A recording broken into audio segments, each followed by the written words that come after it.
மாறி மாறி வாசிக்கும்படியாக தெரிந்து கொள்ளப்பட்ட வேத பகுதி சங்கீதம் 91. உன்னதமானவரின் மறைவில் இருக்கிறவன் சர்வ வல்லவருடைய நிழலில் தங்குவான்.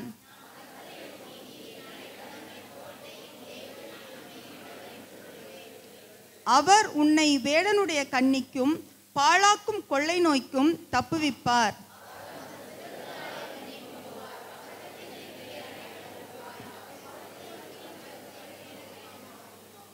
இரவில் உண்டாகும் பயங்கரத்துக்கும் பகலில் பறக்கும் அம்புக்கும்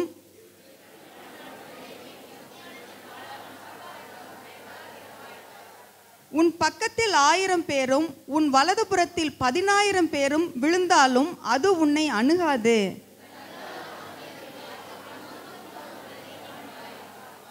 எனக்கு அடைக்கலமாயிருக்கிற உன்னதமான கர்த்தரை உனக்கு தாபரமாக கொண்டாய்.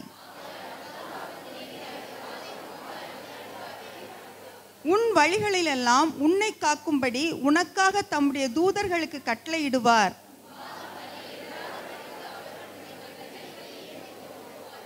சிங்கத்தின் மேலும் விரியன் பாம்பின் மேலும் நீ நடந்து பால சிங்கத்தையும் வலு சர்ப்பத்தையும் மிதித்து போடுவாய்.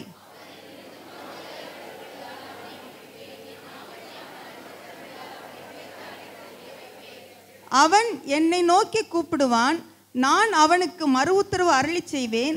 ஆபத்தில் நானே அவனோடு இருந்து அவனை தப்புவித்து அவனை கனப்படுத்துவேன். அனைவரும் சேர்ந்து வாசிப்போம். நீடித்த நாட்களால் அவனை திருப்தியாக்கி என் இரட்சிப்பை அவனுக்கு காண்பிப்பேன். ஆமென்.